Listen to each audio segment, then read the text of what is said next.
I know people have been memeing on it for seemingly years, wanting a Skate 4 from EA, however, that has never come to fruition, but it is about damn time that we get a quality skateboarding game on the PlayStation 4, and it is finally happening. No, it's not Skate 4, but Skater XL, a game that's currently in early access on PC and has been received very well, recently got a pretty notable update, is now coming to the PlayStation 4, confirmed through a PlayStation blog post. This is incredibly exciting, and we'll go over all of the news about that. Also, we got an update on the Final Fantasy VII Remake, and Remedy talks the possibility of Control's future, this just being the start. We'll go over that at the end of this video, timely since Control is being added to PS Now. First up, I am just about as excited for almost any game announcement this year as I was to see Skater XL, a new take on skateboarding games coming to PlayStation 4. Wow, this confirmation is incredibly exciting. So if you guys haven't known, Skater XL has actually been in early access for quite a while on PC, going back to December of 2018, so yes, it's been in early access for a while, and it's made a considerable amount of improvements, and it is so important to get a game like this in the market because you guys know, we don't have a lot of great skateboarding games. I can't even remember the last time a great new skateboarding game came out on a PlayStation platform. Obviously, there were the Skate games, Skate 1, 2, and 3 were all phenomenal. For whatever reason, we haven't gotten to Skate 4. I don't know if we ever will, but it's time to stop memeing about that because Skater XL is coming. And for a while, it did have a more realistic and different control set approach to skateboarding games. However, they recently dropped an update that modifies the control scheme a little bit to make it play like Skate. So if you want that kind of experience, you can get that with the PC version of the game. I do want to read some excerpts from the PlayStation blog post coming from Dane Hedgepeth. I'm sorry if I butchered that name, but he's the director over at Easy Day Studios, noting it's been 10 years since a new authentic skateboarding game hit the market, and a lot has changed in that time. Skateboarding franchises were some of the most played and beloved games of the 2000s. Yeah, that is definitely true.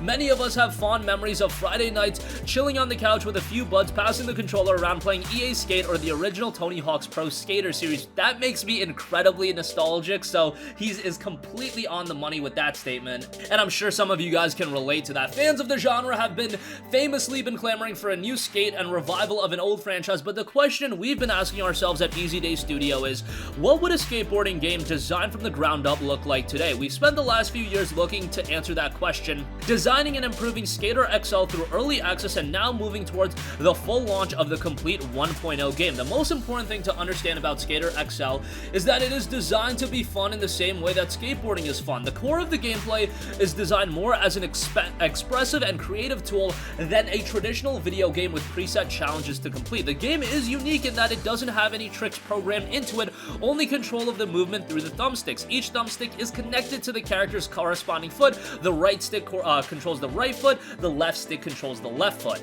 From what I've heard about the game, there is a little bit of a learning curve to it, so do keep that in mind. The control scheme is consistent through all parts of the gameplay, making it easy to learn and rely on when inventing new tricks and movements. See below where the same movements have been made on the sticks in different modes of the gameplay. The front foot is push left and the back foot is push right, creating the same movement of the board in each situation. There's while jumping, while rolling. They go over a lot of it, so I'll leave a link in the description box down below where you can check it out for yourself. A lot of cool little tricks. There are so many ways to combine and style the same few tricks, and there are a lot of tricks possible in Skater XL, adding a lot of depth to the gameplay, depth that we may have not seen in skateboarding games in the past. The resulting gameplay is very much freeform, sandbox, and creative in nature. Think of it more like a musical instrument than a conventional video game, which is rather interesting for an approach for a skateboarding game. They could have easily copy and pasted what made Skate and the Tony Hawk Pro Skater games effective, but they're going for a unique take on skateboarding games, and that's something that I can be all over, even if it's not fundamentally similar to the games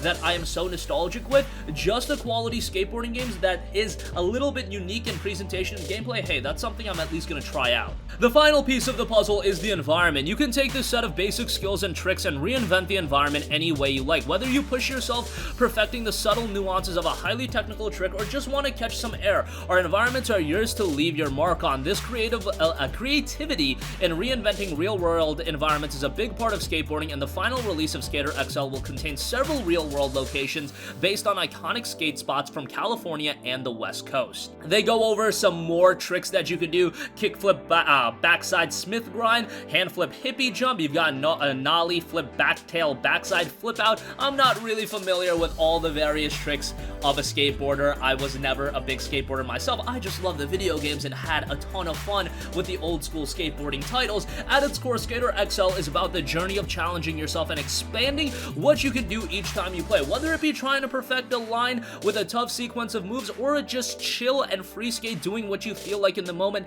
The freedom and depth in the controls is something we think that every skate game fan has been wanting since the birth of the genre. When we saw Skater XL modding community spring up with more than 50,000 players and thousands of very positive reviews on Steam, with some playing for more than 1,000 hours, we felt humble, but also that we were onto something.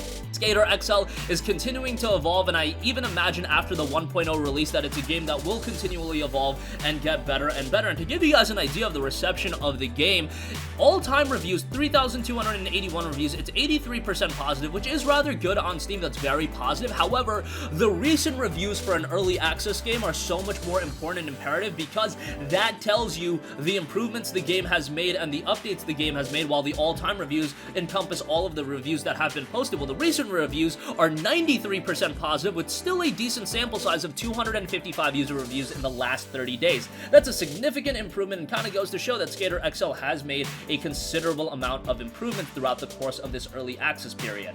Most importantly, Skater XL is touted to be an evolution in skateboarding games. It's not the fundamental, skateboarding titles that you've seen in the past. Experience unparalleled board control and responsiveness while you skate legendary real-world skate sports. Style your tricks the way you want, from the way you flip the board to the way you move your feet. Feel connected to your board like never before. Style and control with new groundbreaking and intuitive control. Skateboarding in a video game has never felt more authentic, fluid, and responsive. Style tricks any way you want and make every trick and line your own. And legendary sports, shred real-world legendary skate sports like the LA Courthouse, which is featured in the early access program in Steam as well. And if you end up picking up the full game on PlayStation 4, all of that content will be present. Very excited for Skater XL, priced at $19.99 in early access. We don't know if it's going to see a price bump with the final release, but it's still very exciting to see this game coming to the PlayStation 4. And they do actually know we plan to increase the price of the game as more features are introduced, so I imagine the full release of the game will be around $29.99, maybe $39.99, but hey, for a high-quality skateboarding title, I think many of you guys are in the same boat, that you're willing to pay an acceptable price point as long as you're getting a quality game. Alright, moving on from that, a couple of quick things to note as well. Final Fantasy VII Remake side quests featured the same level of quality of the main story, multiple outfits confirmed for wall market sequences. So this is coming from WCCF Tech, and speaking with Famitsu, Final Fantasy VII Remake director Tetsuya Nomura confirmed that the game's side quests will feature the same quality of the main story, which is so important because obviously one of the imperatives of the Final Fantasy VII Remake, because it will be an episodic experience, is to flesh out the overarching narrative of the game and all of the content that is present in the game. So you want side quests at the level of high quality. Maybe you couldn't hit the main story quality level, but you want it at a high level, and Nomura is saying it'll feature the same quality level of the main story.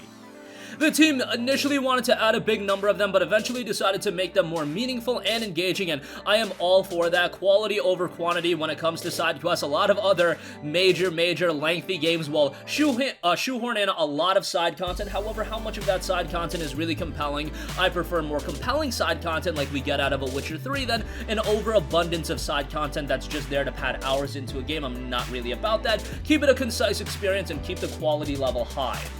In the same interview, Nomura confirmed that there will be multiple outfits for Cloud, Tifa, and Aerith for the wall market sequences. The outfits will change depending on the items choose while getting the outfits together. Speaking about characters, the FF7 Remake director also confirmed that there will be no character taken away from any of the sequels. He did confirm, however, that a character that has appeared in The Kids Are All Right, a Turk side story novel written by Kazushige Nojima, will appear in the remake, so that's a cool addition as well. And of course, yesterday we had the release of the Final Fantasy VII Remake demo. The demo is fantastic. I saw some of your guys' comments about it, and it seems like a lot of you guys are very enamored by the game as well.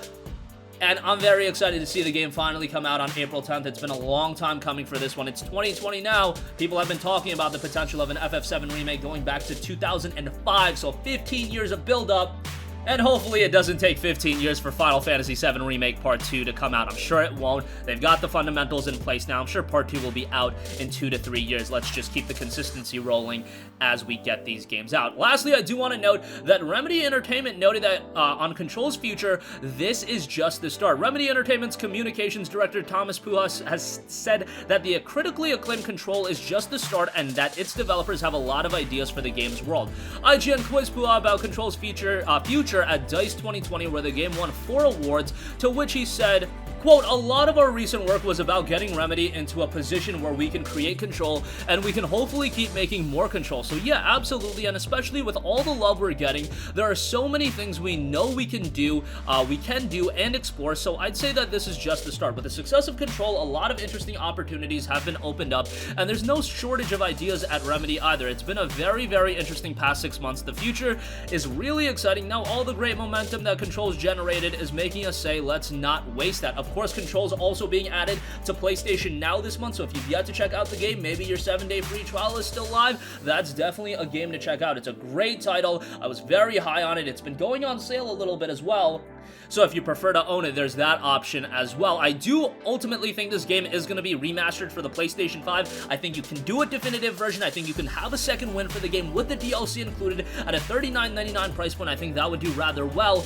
Control didn't get the recognition that I thought it deserved. It was a high-quality title. However, they did get a lot of money from Epic Games and the Epic Games Store for making it a timed exclusive on there for PC. So hopefully the financial justification is there for Control to get a follow-up title as well. And obviously, they're being compensated for the game being added to PlayStation Now, and let's hope that the financial barriers have been broken for Control to get a follow-up title, because I think Remedy is just getting started, and I think a Control 2 could do really, really well, especially if we do get a Control Definitive Edition on PS5, where you take off the technical handcuffs, you throw in the DLC, it's at a good price point, maybe released at a time when there's not a lot of games coming out. I think that could do very, very well. And that's going to conclude this video. Again, the PlayStation 4 will finally be getting a very notable skateboarding title in Skater XL. Very excited for that. Final Fantasy VII Remake side quests are going to feature the same level of quality of the main story, and Remedy Entertainment on Control's future, it's just the start for that IP by the looks of it. Let's hope for another Control sometime in the future. That's going to conclude this video. Sound off with all of your thoughts in the comment section down below. Thank you for watching, and goodbye.